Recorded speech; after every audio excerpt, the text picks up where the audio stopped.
Alright guys, welcome to Next Gen Rugger. So obviously as the title suggests, we're going to be looking at regional winners plus a pre-season 15.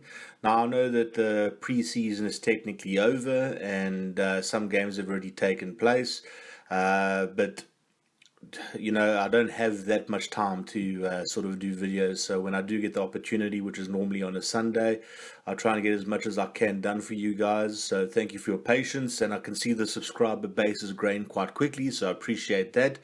And if you're new to the channel, please don't forget to click the subscribe button. You'll be helping us out a lot. And stay tuned for some more great content. So let's get into it. So basically what I've done is I've created like my own South African national championship, so to speak, historically speaking. And what I do is I divide the schools up into regions. So first you got the central region, which consists of Free State, the Griffins and Griquas. Then you got the eastern region, which is the Sharks, followed by the northern region, which is the Lions, Bulls, Limpopo, Pumas, Falcons, and Leopards. Then the southern region, the Kings and the Bulldogs, and finally the western region, the Eagles, Boland, and Western Province. Now this is basically based upon geography, obviously, and also proximity to each other.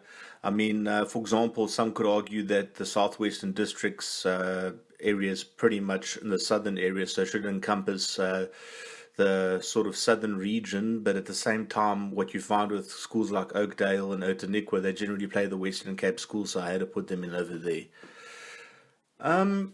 So, I mean, look, all sort of countries have some form of competition. And South Africa has really only got the Versieka Beker that's sort of been a long established competition. So I sort of thought, like, what would happen if there's a historical South African national championship? So the sort of hypothetical championship that I created started in 1974. It's the same year as the first South African school selection. And what I've done is I've taken a lot of historical results, and I sort of declared an unofficial Next Gen Rugger Championship winner for each region plus national winners. All the links are in the description below if you want to check those out. I've got regional winners plus national winners from 1974. I have had a few people email me with some corrections. I've still got to do research on that. Very happy to be corrected on anything. So if you guys have a disagreement with a certain winner during a certain time period, just drop me an email or send me a message. And what I'll do is I'll do my research on it, obviously, and update it accordingly. So they're not set in stone, really. So in terms of how it works, like I said, it's sort of divided into these geographical territories. And then what I did is I assume that there's like a playoff that takes place between the eastern winners and the central winners, because obviously with these regions you've basically got five regions, right?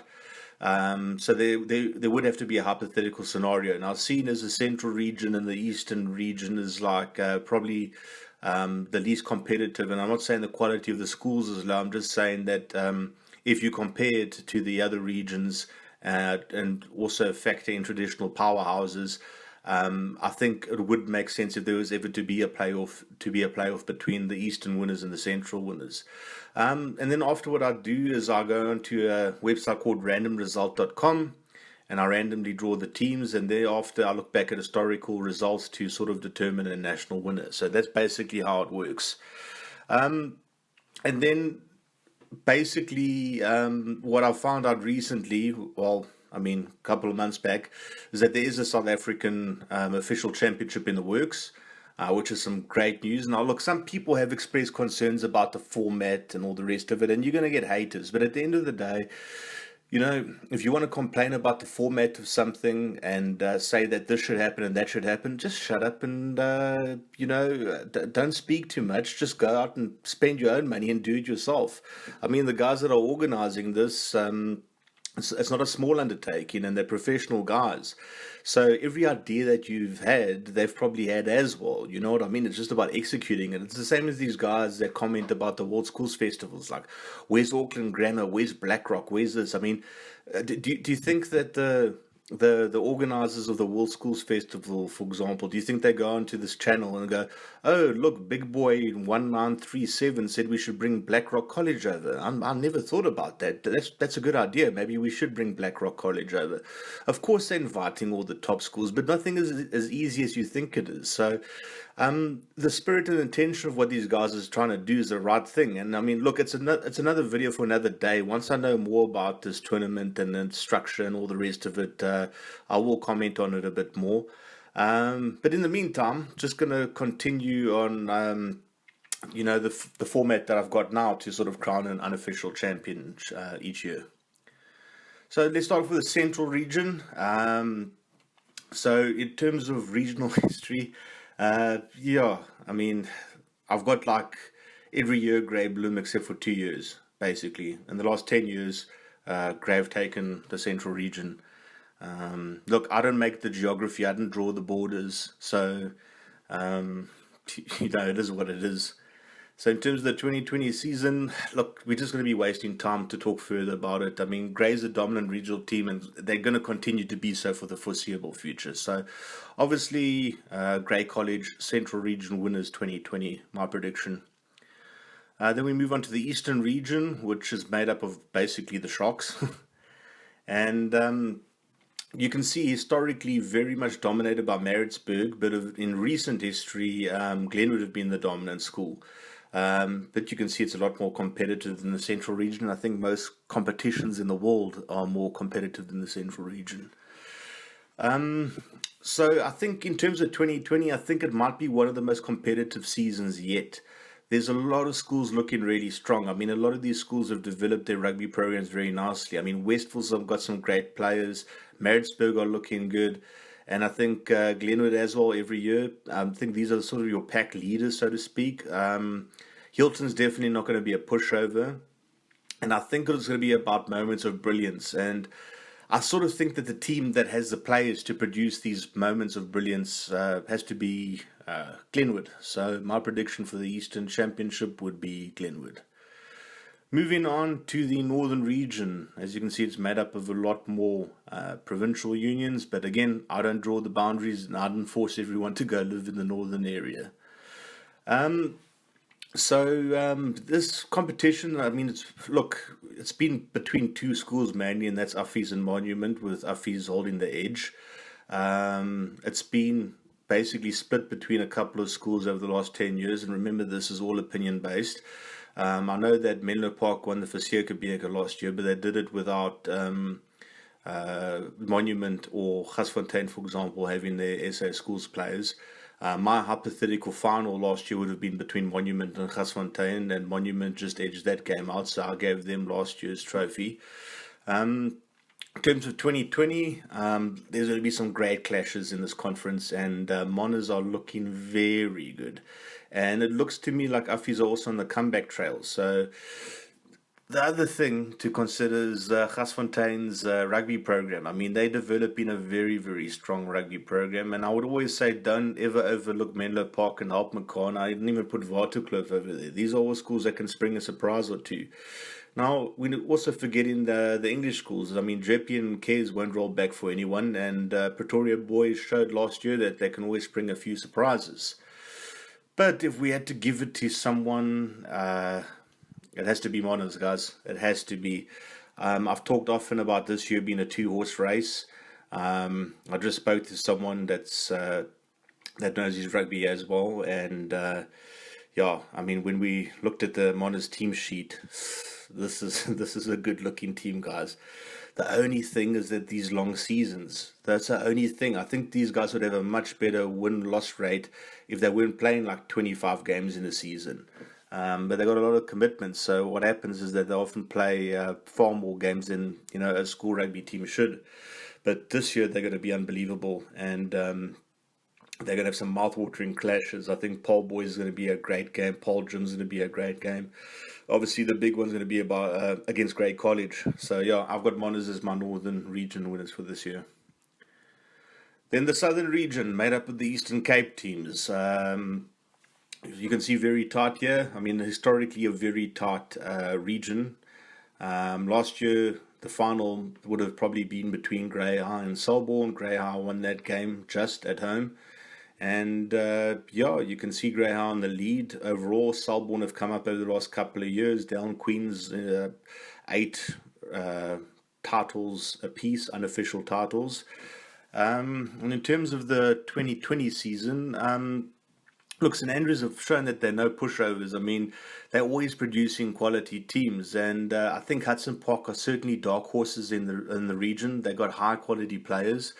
Yesterday, Selborne beat them by 1 point in the last minute of the game, so I think they're definitely going to spring a few surprises this year.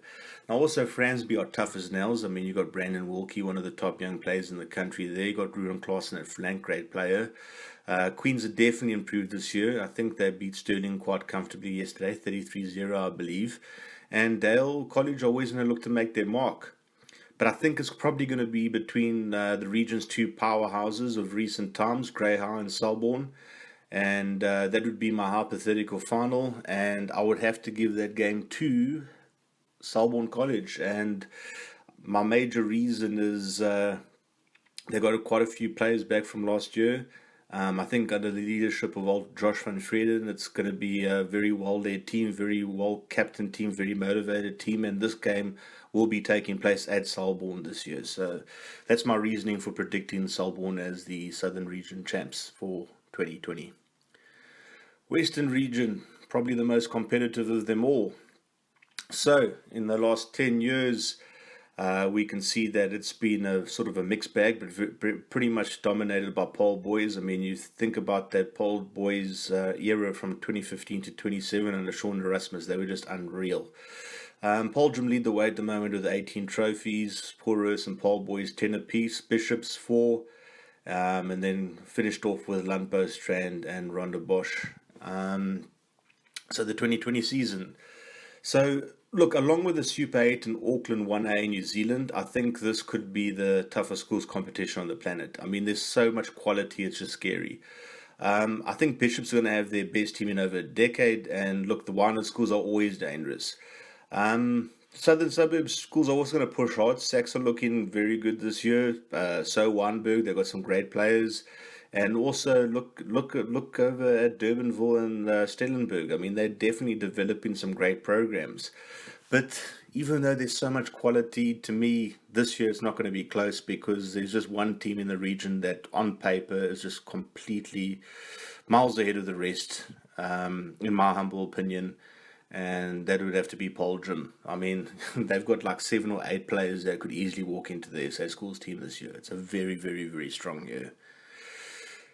So, the hypothetical playoffs, I would have the Eastern Central playoff would obviously be between Grey College and Glenwood. I think Grey College would win that to go through. And then, like I said, in the top 4, I'd do a random result draw.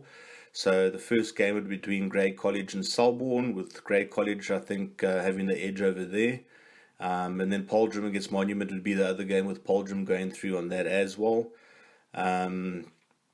I think that would be an exceptionally tight game. And then it's time to declare regional winner. Now, I did an article on the website where I basically previewed this game, what I thought would happen. And it all came down to a kick in the final minute. And then I said I didn't choose a winner. I said you'd have to watch this video. And we finally arrived at that time. And let me tell you something. I tell you, I've gone back and forth about 100 times. Honestly, I'm not even exaggerating. Some days it'll be like, no, it's Jim. Some days it'll be like, no, it's Grey. And I was leaning towards one team heavily yesterday. And they were going to be my declared winners, my number 1 school this year, my opinion. And then I watched the game yesterday that changed my opinion. So, like a stuck record, and I could be wrong here, Grey College. I'll tell you why. Because the game I watched yesterday changed everything. Now, last year's team was exceptional. Don't get me wrong. Very, very exceptional team. One of their best teams ever. But there was a few gaps in play, so to speak. There was a few areas where I felt that there were concerns. Now, I don't like to comment on team tactics and individual players that much.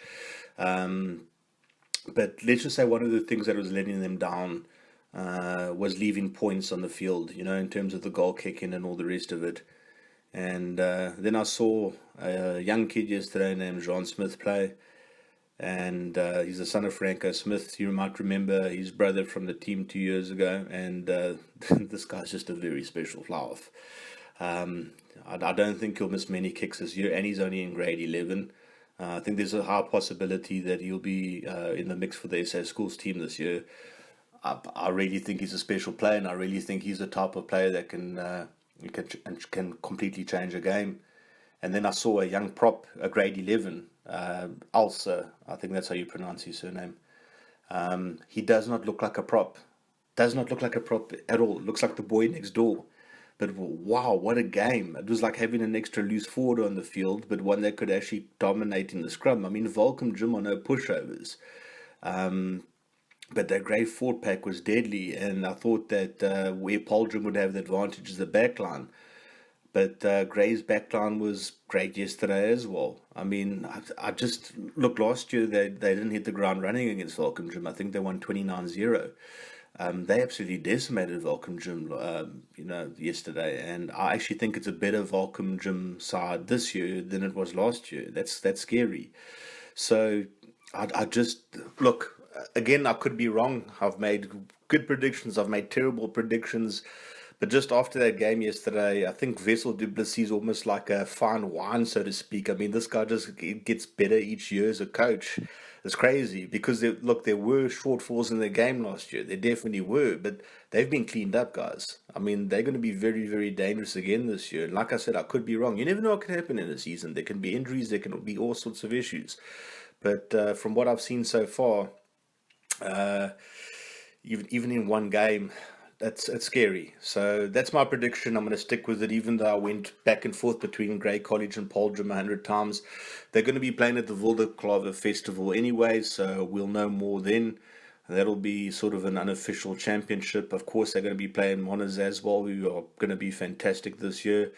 A lot of their games are being played away from home, so there's going to be a lot of travelling involved as well. But they've also got depth, guys. They've also got depth. They've just got so much. So yeah, definitely a scary prospect again this year, and who knows, maybe 3 years unbeaten's on the cards, but we'll see. So we're going to move on to the next section. Some of you guys asked me to do a pre-season 15. I did a poll on the website, on the YouTube channel. So basically what happened was that asked the guys to vote for their preferred player in a position who they think is going to be in the mix for SA Schools. So that's where you see the NGR logo. Then there's a all-star logo at the top there. That's basically an alternate 15. So that's a 15 that's basically from the Next Gen Rugged team, and independent of the poll that the followers took. Then we have a dark horse 15. In the third column over there, those are players that might not be on everyone's radar, but could be in the reckoning for SA Schools or really make a big noise this year. And then the last column, we're looking at Young Guns, the Young Guns 15. So these are under 17 players that are playing their first year of Open Rugby. So let's get into it. So in terms of the Next Gen voting poll at fullback, Nabo Sekoi came up. He won the vote very, very comfortably. I don't think I need to elaborate much on him. Superstar in the making, great player. Then the All-Star 15 has to be Matthew Jacobs from Poldrum. Keep a close eye on this guy. Very special player, exceptionally fast.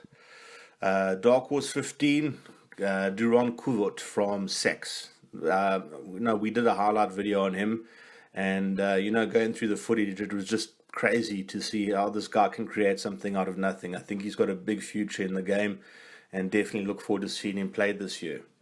Then in terms of the young gun, fullback, we have interesting one. It actually only landed on my desk about a couple of weeks ago. Someone told me about this kid. His name is Dwayne Farrow, or Farrow. I'm not sure how to pronounce it.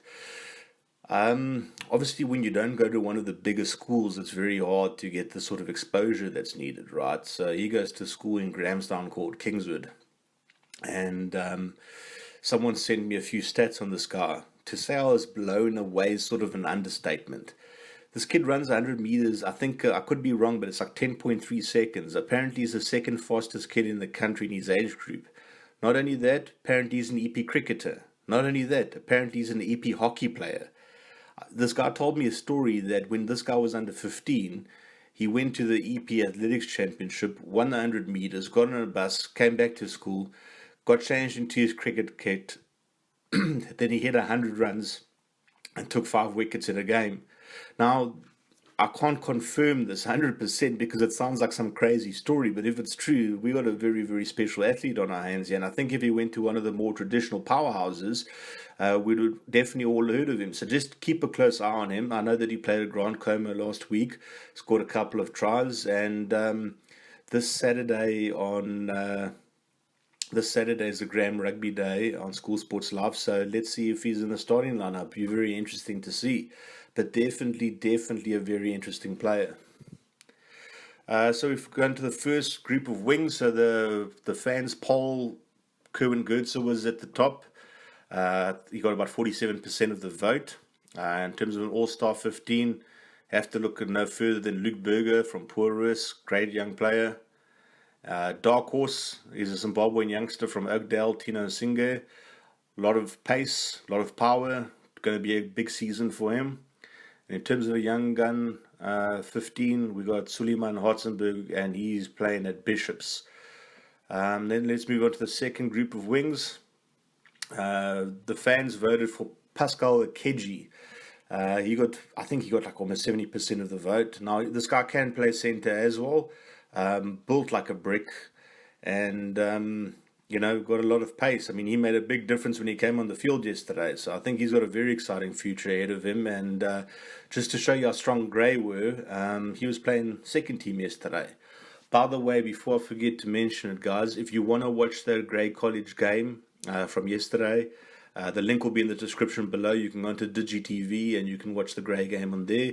If you ever miss any Grey games, you can go into DigiTV. They got a channel. Grey College have got a channel on there with all their sports and culture and all the rest of it. And no, I do not get paid by DigiTV. I'm not anyway associated with DigiTV. I just point out the direction of where you guys can watch the things that you want to watch. So the All-Star wing. Saviwe Zondani, he was a part of the South African Sevens team, very exciting player from Grey High School.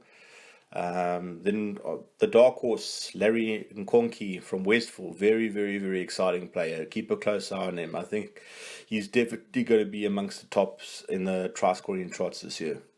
And then in terms of the young gun, keep a close eye on Diego Cupido. He goes to Helpmacar, I think. Very exciting player. Moving on to the first group of centres, in terms of the fans' vote, Ethan James wasn't even close, and I don't blame them. This probably is the premier centre in the country right now.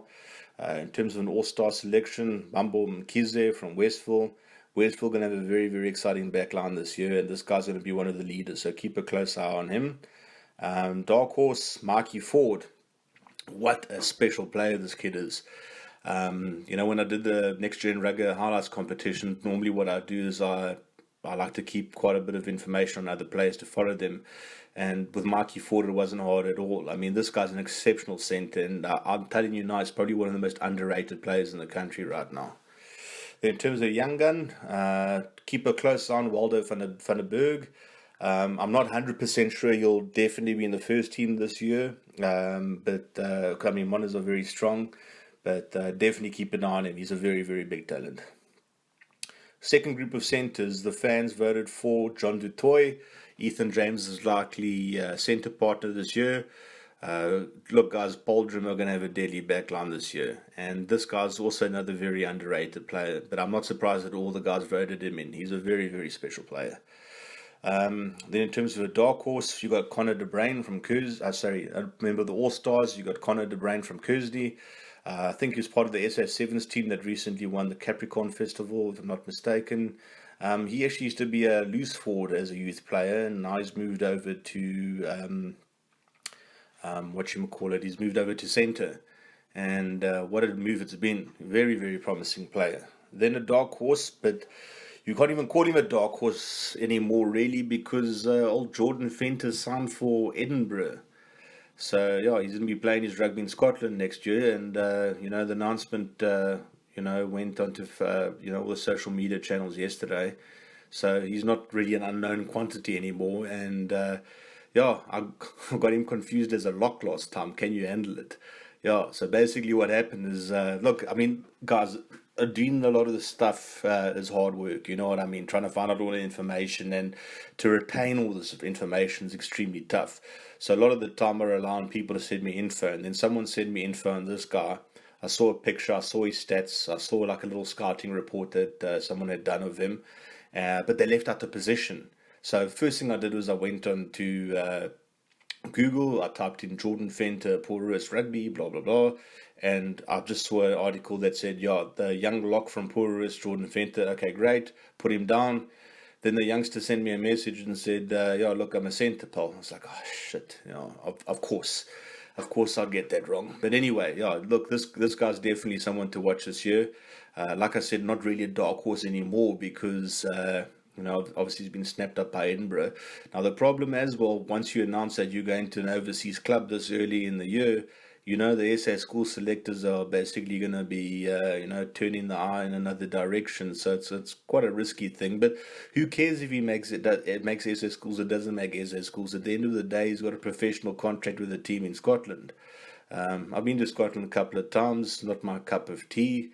In terms of the weather and all that, but the people are great, and who knows, we might have a Jordan Fenter international Scottish player in 3 to 4 years' time.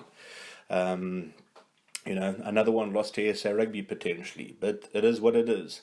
Moving on to the young gun centre, Keegan Smith, Paul Boys. Very, very, very interesting player. Keep a close eye on him. He could be playing first team this year. Maybe if they go for a younger squad in preparation for next year, where definitely Paul Boys should be making a push for the number one ranking of the country next year. They should definitely be making a push for that. So we'll see what the tactics are, but even if he plays seconds, keep a very close eye on him. Moving on to the FLYHALVES, the fans picked Franco Knutzer. Now, obviously, after Jean Smith's come to the forefront, Knutzer's been playing wing, and I watched the game. And he's back to his dangerous old self, basically. I mean, the first game of the season, he does what he does best. He runs from all angles of the field and scores tries. I mean, this guy's an absolute machine. Whatever position you put him in, he's gonna be exceptional. But according to Sorry, he was registered as a FLYHALVE, so I put him in the polls as a FLYHALVE, and he got a significant chunk of the vote.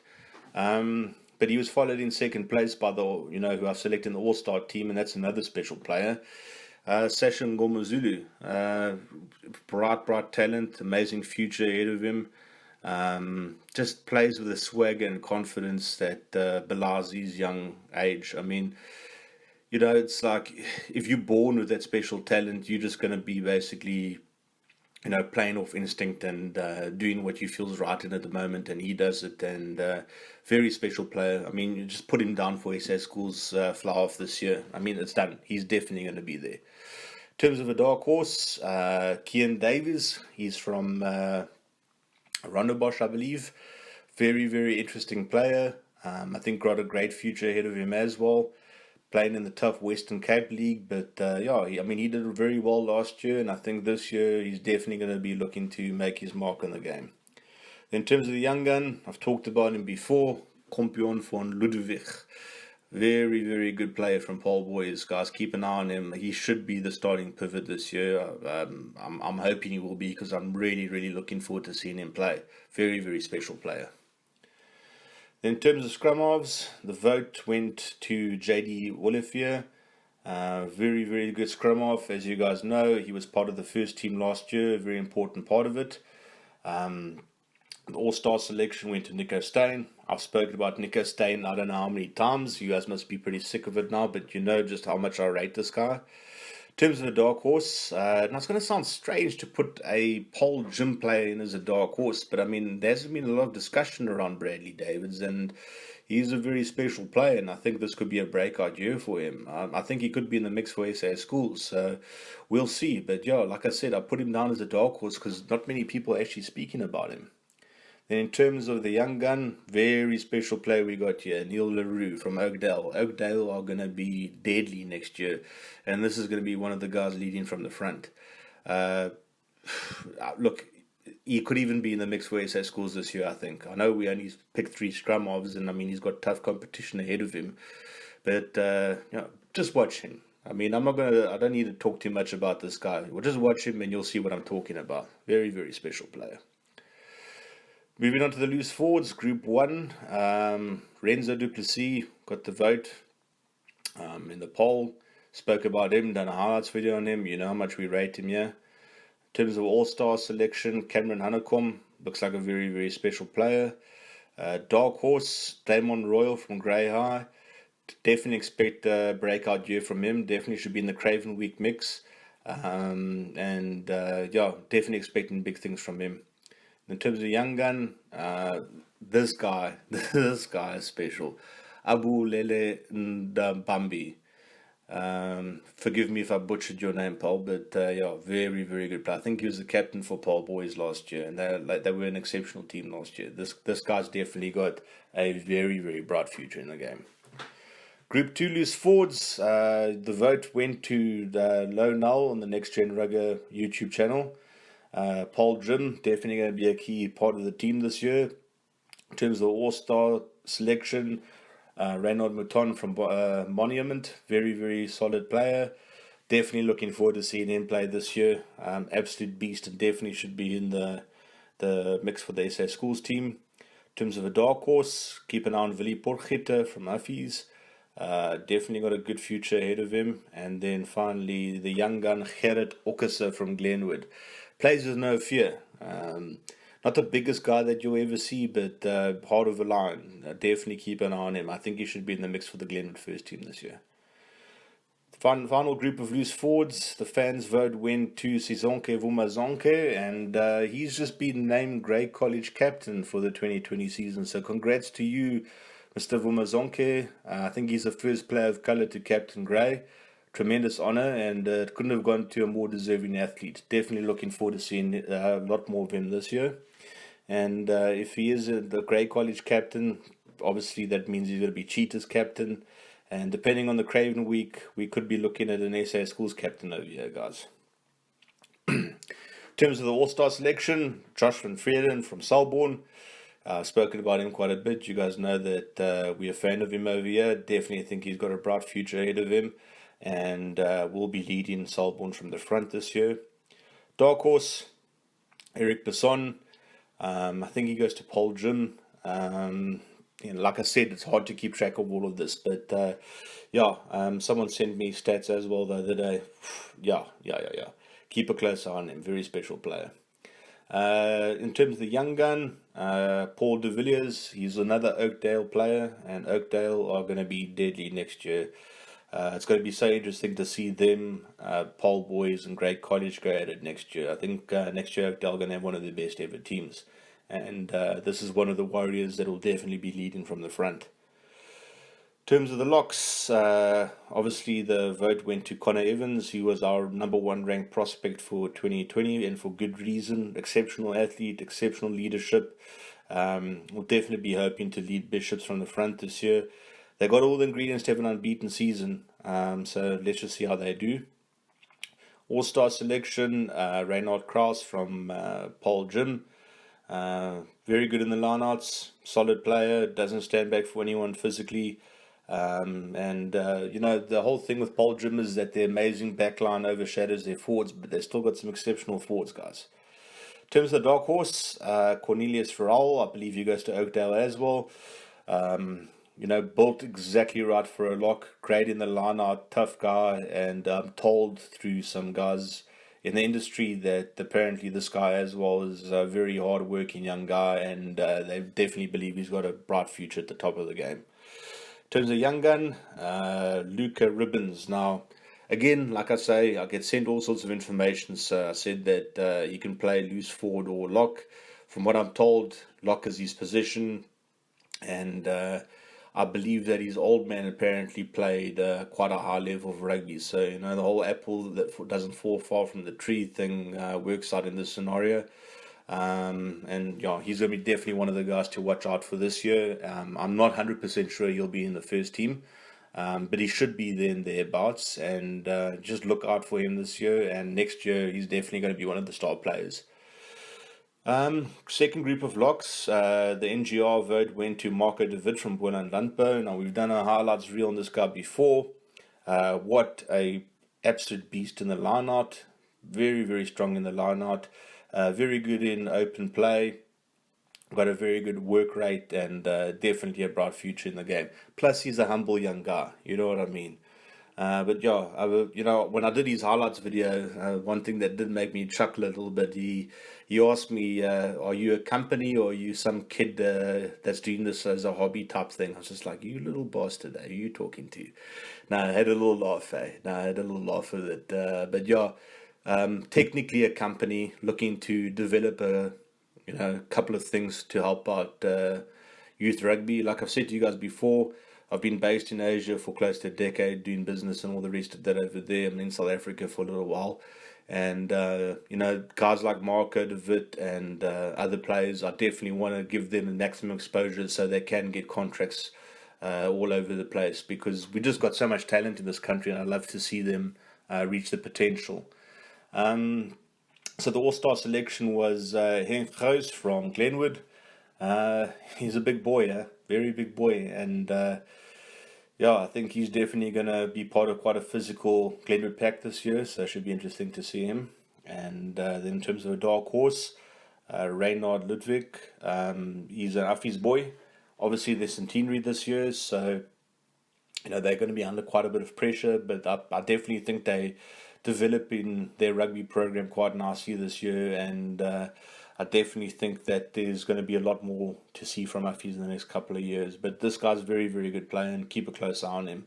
In terms of young gun, Janus Potgieter from Hilton. He should be in the first team this year. I'm almost certain he'll be in the first team this year. And he's quite a physical player, likes to run with the ball, strong, solid. So keep an eye on him. Interesting to have a Janus Potgieter at an English school, but glad to have him there. Us Soties need all the help we can get in terms of our rugby. Then the hookers. So the fans' vote went to Ricardo Fourie from Grey College.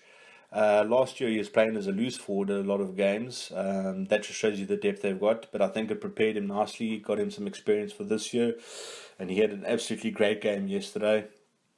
Very solid on and off the ball. Definitely looking forward to seeing him this year. All-star selection got Siko Nanto from Glenwood.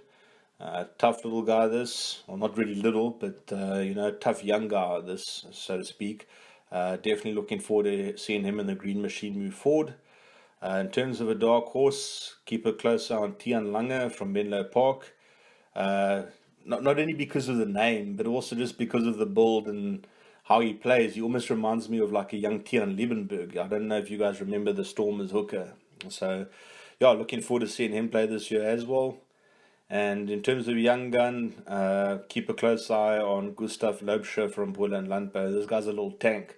He's almost like a Jacques Huisman style player.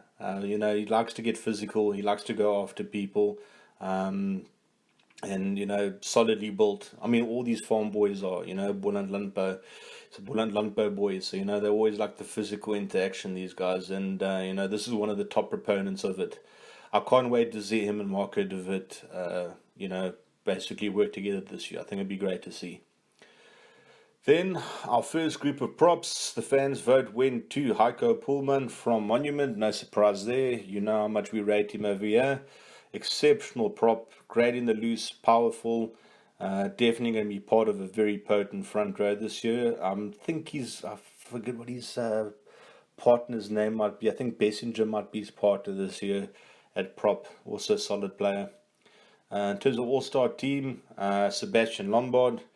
I think he was the only guy from the grade 11 group that actually played first team last year, and he was one of the top performers as well. For grade 11 to get into that team and be one of the top performers says a lot, so definitely looking forward to seeing him this year. In terms of a dark horse, Connie Comfort. I spoke about this guy last time. Can't wait to see him be unleashed. His path to the first team is a little bit blocked by a player I talked about earlier, but he should definitely get some game time, and when he does get some game time, watch him. Very exciting guy. I always like to see a big guy run with the ball and take a few guys down a few notches, and he's definitely one of those players. Then the young gun, keep an eye on another Oakdale player, Dean Hinnis. Very, very strong guy, and like I said, Oakdale are going to be potent next year. Final group of props. So the fans' vote went to Tillman Nieuwenhout. Couldn't get a better rugby picture of him, so I had to put him in a suit. And sorry about the quality of some of the images, guys. I mean, I don't do Photoshop very well, as you can see. But Tillman, he made headlines last year when he chased down a wing from Porus. That led to a turnover try by Franco Knutzer. He's going to be one of the leaders in the great team this year. Exceptional player. Really looking forward to seeing what he does this year. Might as well give him an SA Schools jersey right now, in my opinion. He's definitely up there. And then in terms of the All-Star, I've got Phil Masango from Wynberg. Good kid, got a lot of humility, high work rate, and definitely want to watch this year. Definitely will walk into the Cravenweed team, I think, and should be knocking on the door for SA School selections. Then in terms of the dark horse, Vernon Matongo. He goes to Northwood. Now, Northwood aren't one of your traditional powerhouses. I've actually had quite a few Northwood guys give me a bit of grief for not covering their players more, but that is not the reason why I'm covering Vernon. Vernon is a very, very solid player. He's a great kid with a lot of humility as well. I've been in communication with him, obviously, because I did his highlights video, and watching him play and seeing him do certain things and how he carries, how he scrums, all the rest of it. I think it could be a very big year for him, and I definitely do expect him to be in the mix for the SA Schools team this year. In terms of a young gun, Roger Peterson, I spelled the name wrong, apologies, from Monument. Now, Monument are going to have an amazing front row this year, so I'm not 100% sure he'll be starting, but if he does, keep a close eye on him. I mean, this guy's definitely a beast and got a lot of strength, and he'll definitely be looking to make his mark this year. I've got absolutely no doubt about it. He's definitely someone I'm going to be watching very closely in the future. So that's it, guys. Thanks a lot for watching. It's been another long video, so I appreciate your patience. 60 players to cover, plus some regional champions, quite a bit. But it'll probably be the last long form video for quite a while. Instead of sort of updating every weekend regarding results and all the rest of it, what I might do is do a monthly video where I cover all the results plus a team of the month, etc., etc. Still trying to think I'm going to do the format, as I might be going to Europe in the next 2 or 3 weeks. Got some business over there, so I might not have a lot of time to focus on the channel. Plus, I'm still developing that product I was speaking to you guys about. We'll see how far we get. I mean, I've always thought it's a week away, but the whole thing with business is that you always think you're a week away, and then all of a sudden it feels like you're 6 months away. So we'll see how it goes. But yeah, I just want to thank you for all your support. The subscriber base is growing quite nicely. So like I said, if you're new here, click subscribe and leave your comments below. Let's see what you guys have to say. As long as it's not a Kiwi or an Englishman or someone like that complaining about South Africans on steroids, because I am going to do a video on that. I'm going to show you guys that our so-called steroid problem is in South Africa is a complete myth. It's a problem everywhere, and I'm not saying it's right, but I think we get it in a bad rap for something that is just as prevalent in other countries. Anyway, I'm digressing. I'm going to get off here. You guys have been on here for like over 40 minutes. So, yeah, thanks again for the support, and have a great week further. Cheers, bye.